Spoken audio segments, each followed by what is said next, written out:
We are live. Welcome to my video. This is going to be my thoughts on Andor Season 2, Episode 8. Who are you? The episode is rated 12 plus, so will this video be like all other videos I've done on this show so far. Love this episode. There will be spoilers for the episode and all of Star Wars leading up to it. I'm not okay. Wow. I kinda knew fairly early in this episode that I wasn't gonna be okay for a little while. I will be eventually. Hasn't happened yet. I start recording these as soon as I can after watching the thing. I'll be okay. I promise. It really got to me with the, yeah. And there, in case you watch my videos, in case part of the appeal of my videos to you is the jokes and such, there will be some of those. Haven't lost my sense of humor. I haven't turned conservative. Although I guess the fact that I'm upset by an episode that is so clearly empathetic to, downtrodden people means, yeah, kind of rules out me turning conservative, doesn't it? Yeah. Let's see. Yeah. Some of the jokes will be about conservatives. Because conservatives are walking punchlines. Let's see. I definitely have to talk about, part of why this episode hits so hard is just, we know this kind of thing, I'm not saying that every single peaceful protest in America, turns out exactly like this, but we know there has been violence. And a lot of the time, I really appreciate the episode, I think even conservatives with their terrible media literacy might actually pick up that this episode makes clear, the powerful created this entire situation, then they agitate, and now, and then they introduce violence to it. These riot cops, essentially, are sent in. And yeah, that is so often what happens. Yeah, the bit with, Dedra gets her orders. They're just following orders, and I can think of a non-zero number of fictional characters who would tell you that they have been at the mercy of men just following orders. Never again.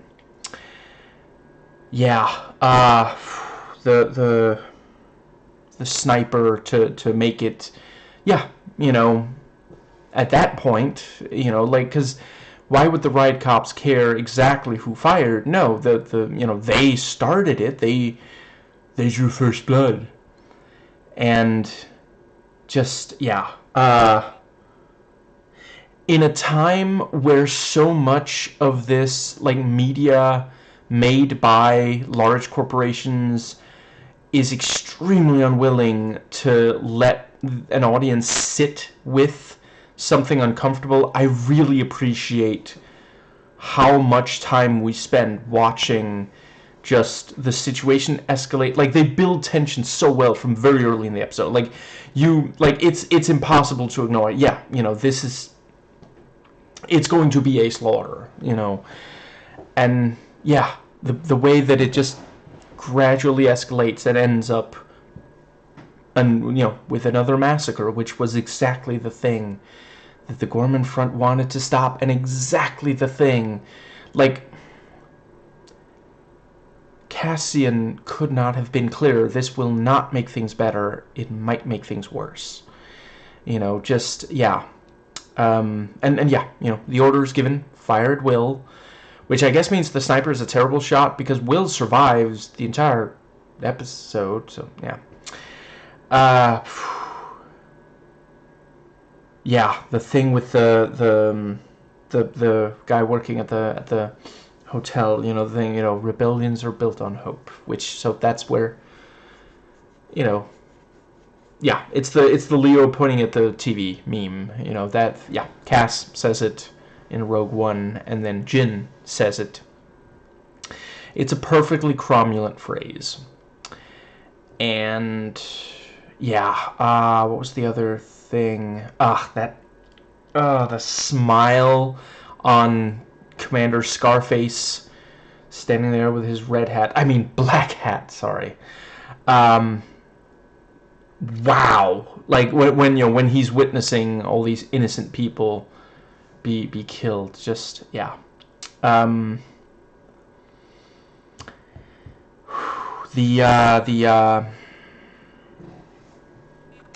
really appreciate that this is a show that does not hold back when dealing with, topics that, are very sensitive, and, and also I don't think they've gotten gratuitous yet. I doubt they will. I'd be very surprised, but I will call it out if I feel I see it in one of the upcoming episodes. But yeah, an earlier episode, I forget the exact number, had Bix. Whatever. Someone was shouting outside. Not at me. Anyway, yeah, just wondering if someone's a little too drunk. Let's see. I'm sorry, these names... I want to say her name is Bix. Yeah, her almost being raped. And in this episode, Cyril puts his hands around Dedra's throat. And, yeah, it's this thing of, because, like, and she trusted him. She was, she said, close the door. Lock the door, maybe also, certainly close the door. If the other guy had been there, he would have stopped Cyril. But, yeah, and it's an acknowledgement that, intimate partner violence is a huge problem. So much of the time, when a woman is attacked by a man, it is someone close to her, someone she feels she can trust. It's so frustrating whenever there is, like, when someone discusses rape, immediately you have the misogynist coming out the woodwork. Suddenly they care. And they're like, oh, but, why don't you just teach women not to rape? I read an awesome quote just a few days ago. I'm going to say on Reddit. I know. You don't have to tell me. It's a lot of Reddit is garbage, but there are some good parts. They have some feminist groups on there. And, yeah, one of the feminist groups, someone pointed out, if you teach women how not to be raped instead of teaching men not to rape, and I want to acknowledge not all rapists are men and not all rape survivors are women, but yeah, there are men who are raped as well, and obviously that's a huge problem as well. We got to stop all rape, but when you teach survivors and potential survivors how not to be raped, rather than teaching rapists and potential rapists not to rape, what you're doing is sending them to some other potential rape survivor. There will always be, let's see if I can get this right, a woman, more alone, less sober, something along those lines, and yeah, it's absolutely 100% true. Yeah, and again, like, they push it, they go right up against the limit.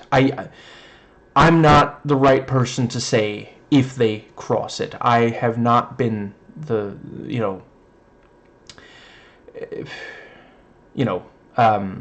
yeah, not by partner.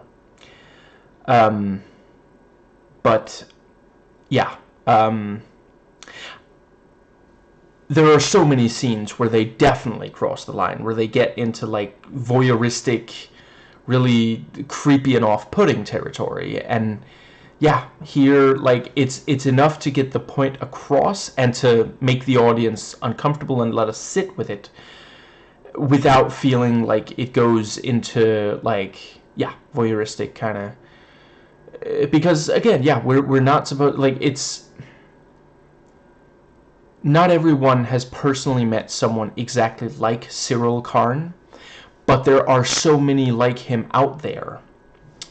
And to be clear, I'm not saying that only crap. Am I sounding like I'm doing it now? I swear I'm not telling, you should avoid people who are like this because then you'll be safe. No, I'm saying there's a problem, and if we don't talk about it, we'll never be able to solve it, and this show is trying to, be part of the conversation.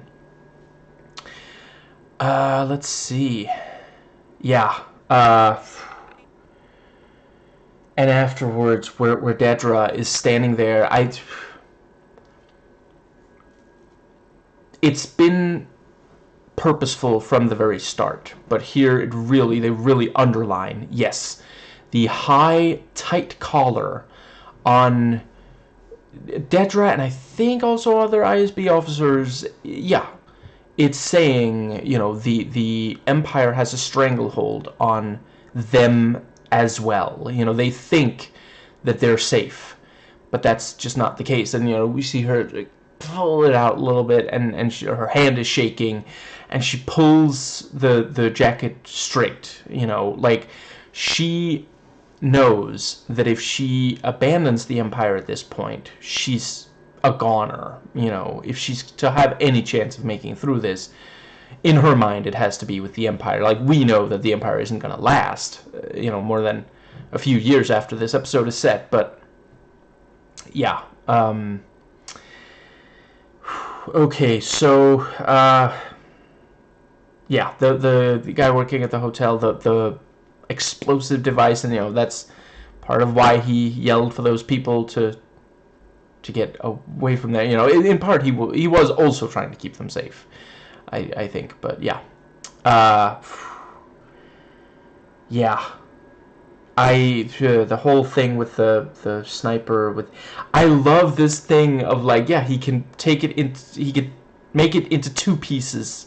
I guess three, because he keeps the sight. Anyway, yeah, 2 or 3 pieces, and he can hide them under the,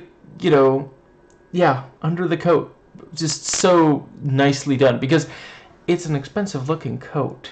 So the Empire isn't gonna, like, search him because he might be too important for them to mess with. I don't know if the Empire's bought and sold like the American government is, but yeah, by rich people.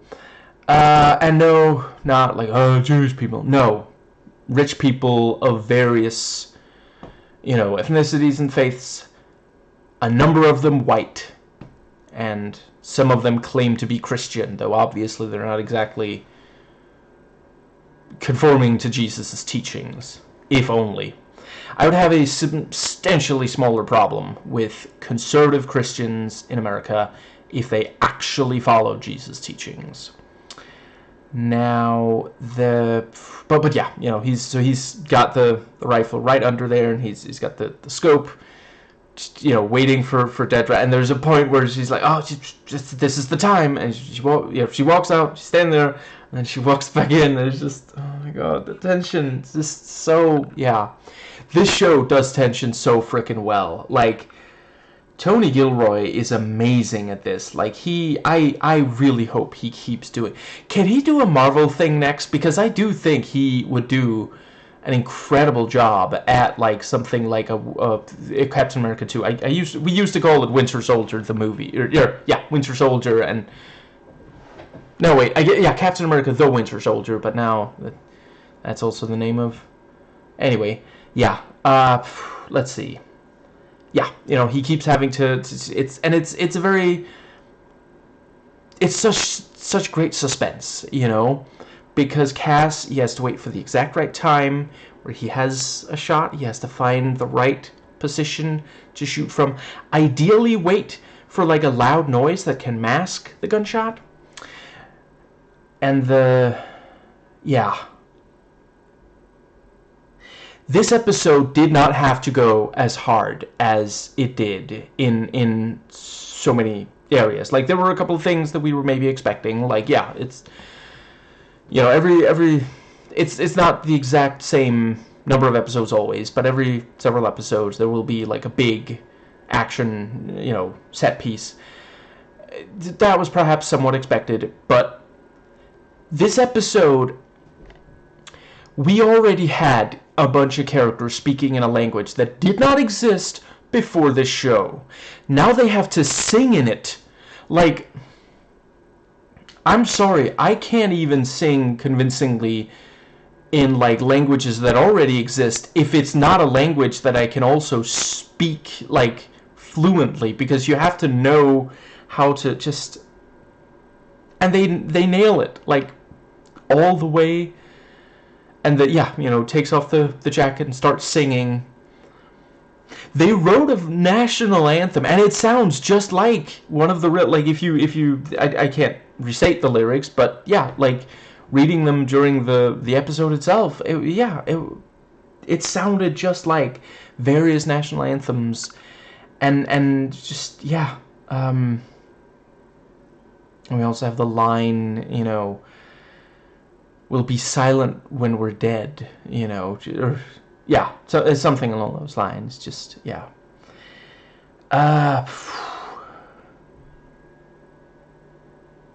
Cyril actually was naive enough to Devra points out you were very happy with the promotions.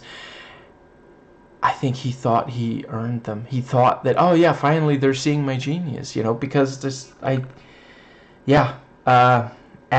a cishet white man like Cyril is, I can confirm there are a lot. I hope I'm not one. I try not to be one, but there are a lot of other, in this group, in these groups, these identities who are actually that, who are so convinced of some inherent greatness that if the world is handed to them on a silver platter, they're like, well, I guess everybody else just doesn't work hard enough.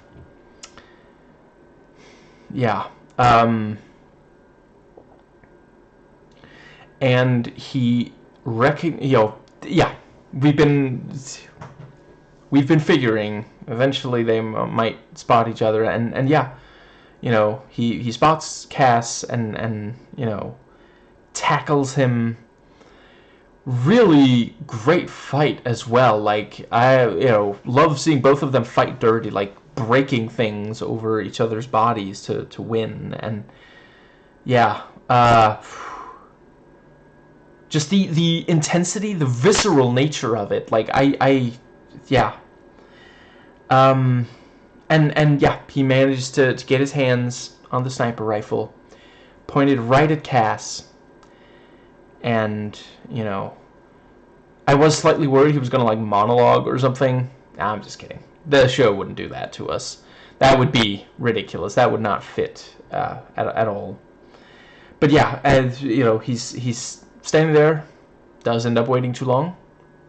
He's got the element of surprise on Cass. And Cass asks, "Who are you?" And Cyril just stands there because it's like, I've been obsessed with you for years and you don't even know who I am? Because, like, it's this, and this kind of thing happens so often in real life when like someone goes out and does a mass shooting or the like, if they target a minority individual or group, like, they might be well aware that they and others like them have enemies, but they didn't know this particular individual, whilst the actual killer feels personally aggrieved by every individual member of this minority group. And just and then he's shot. I don't know if Cass will ever find out. I guess there's a pretty decent chance he won't. And I don't know if it even matters to Cass anymore.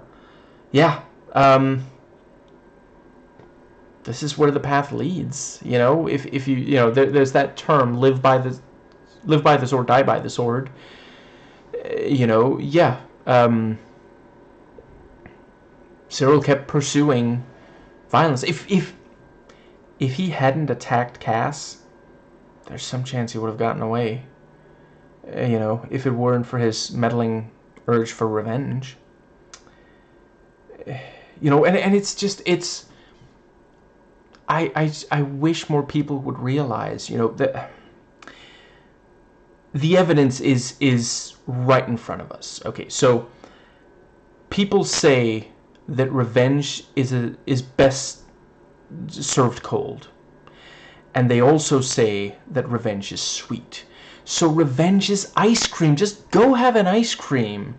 Like, for real, Cyril, chill, is the advice I would be giving him if he were still among the living. I think that, I feel like there's something left. I thought they did a good job with the, I'm sorry, what was it, Brina, I think he said her name was, you know, Will, like, we see him in bed, you know, like, yeah, they're sharing a bed, so it's like, right, they're a couple, and, you know, later when he says, I have to go see Brina, we understand why, and, you know, when we see it, it's like, sentimentality has gotten several people killed here, you know, the several members of the same family die right after, you know, because they see one of the others be killed, or that sort of thing, so, or they take a really big risk right after that. I guess not all of them end up dead, but yeah. But yeah, you know, we don't need a long conversation. We certainly don't need someone saying, you know, I know you care about Brina. No, we can see it. You know, visual shorthand, love it. Love when this sort of thing actually uses cinematic language, because, like, sometimes that is all you need, because we just need to understand the exact relationship between the two of them. Let's see.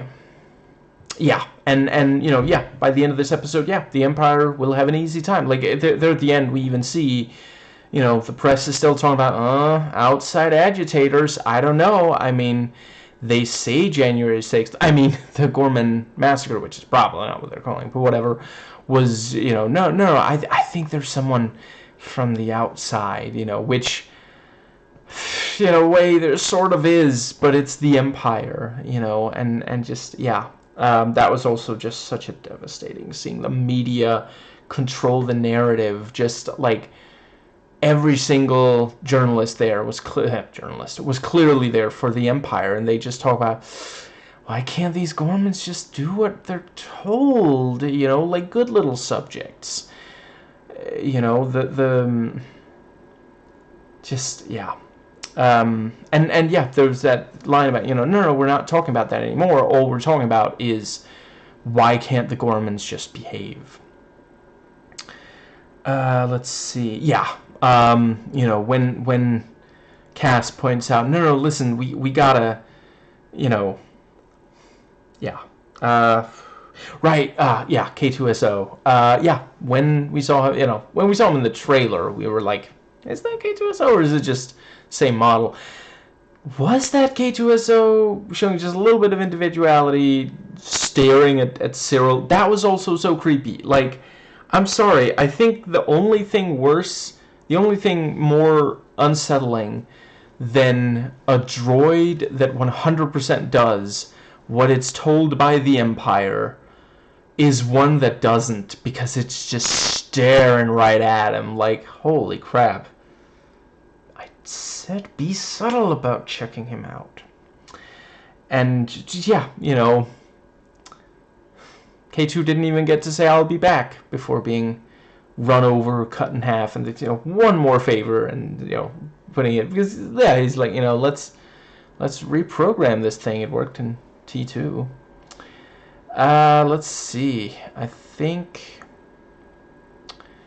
like there's something else I really wanted to say. I appreciate the use of Molotov cocktails. Like, so much in this show is Star Wars'd up, but occasionally they'll have something where it's like, okay, that's straight from our world, you know, and yeah, it is at this point a symbol you know, there's a non-zero number of video games that literally have the Molotov cocktail as, like, you know, yeah, what's it called? It's cover image, that sort of thing, you know.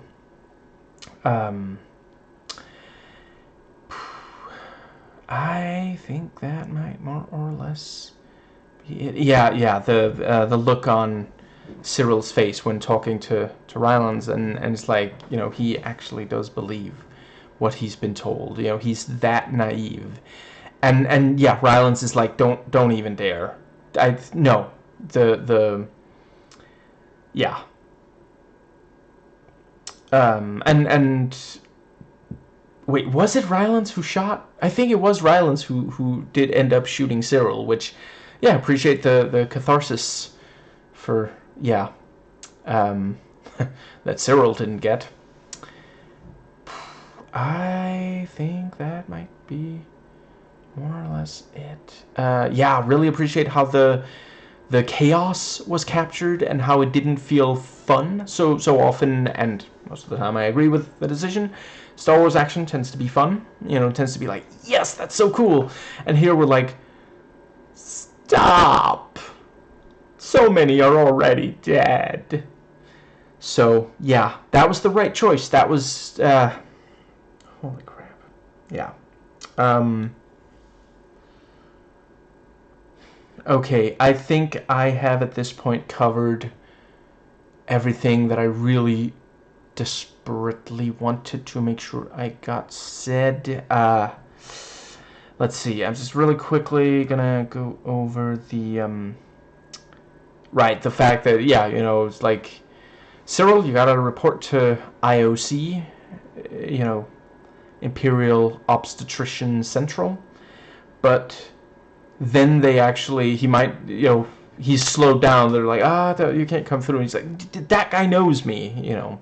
I just wanted there to be an outtake where he's like, oh yeah, I know that guy. Keep him out of here. You ain't moving here. That might be it. Yeah. Cass and... Oh, right, the radio transmission was also really powerful. And the camera just holding on Diego Luna's face for so long, and one tear, just amazing acting by him, by everyone in this episode, by everyone in the show so far, honestly. And just like, I can't, just, yeah, you know, and yeah, he's hearing that and he's going the other direction. He's got to get away from there, you know. Yeah, just... let's see. Right. Make sure you read IMDb trivia for this episode. Some really great stuff. I don't really have anything to add to what it says. Yeah. Yeah.